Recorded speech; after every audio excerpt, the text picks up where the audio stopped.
Hi everyone. ఈ video లోపల తెలంగాణ ప్రాంతం లోపల ప్రధానంగా జరిగినటువంటి నక్సలైట్ల దాడులు కావచ్చు లేదా సభలు గురించి చర్చించే ప్రయత్నం చేద్దాం. దీనిలో ప్రధానంగా ఫస్ట్ది very important exam point of view లోపల గొల్లపల్లి సభ 1977 సంవత్సరంలో జగిత్యాల జిల్లాలో ఉన్నటువంటి గొల్లపల్లి అనేటువంటి ప్రాంతం లోపల ఈ సభ జరిగింది. ఈ సభకి రైతు కూలీ సంఘం సభ్యులు ప్రధానంగా హాజరు కావడం జరిగింది. ఈ సభలో అందరూ ముక్కుమూడిగా ఇచ్చినటువంటి నినాదం ఏంటిదంటే దున్నేవాడిదే భూమి. అంటే దున్నేవాడికి భూమి చెందాలి తప్ప దున్నని వాడికి చేతి లోపల భూమి ఉండడానికి అవకాశం లేదనేటువంటి పాయింట్ ఆఫ్ వ్యూ లోపల ఈ సభ అనేటువంటిది జరగడము జరిగింది. సో గొల్లపల్లి సభ యొక్క నినాదం ఏంటిది అంటే దున్నేవాడిదే భూమి. తర్వాత 1978 సంవత్సరం లోపల మనకి చిన్న మెట్టుపల్లి సంఘటన అనేటువంటి ఇన్సిడెంట్ జరిగింది. ఇది కరీంనగర్ జిల్లాలో కలదు.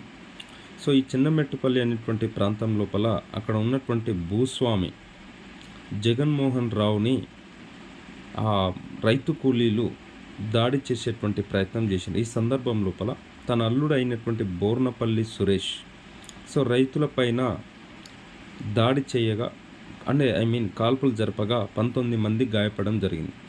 దీని నేపథ్యంలో బోర్నపల్లిలో ఉన్నటువంటి సురేష్ ఇంటిని రైతు కూలీలు ధ్వంసం చేయడము జరిగింది.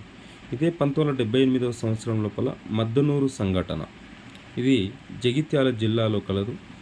ఈ మద్దనూరు అనేటువంటి ప్రాంతం లోపల అక్కడ పటేల్ నారాయణని హత్య చేయడం జరిగింది నక్సలైట్లు.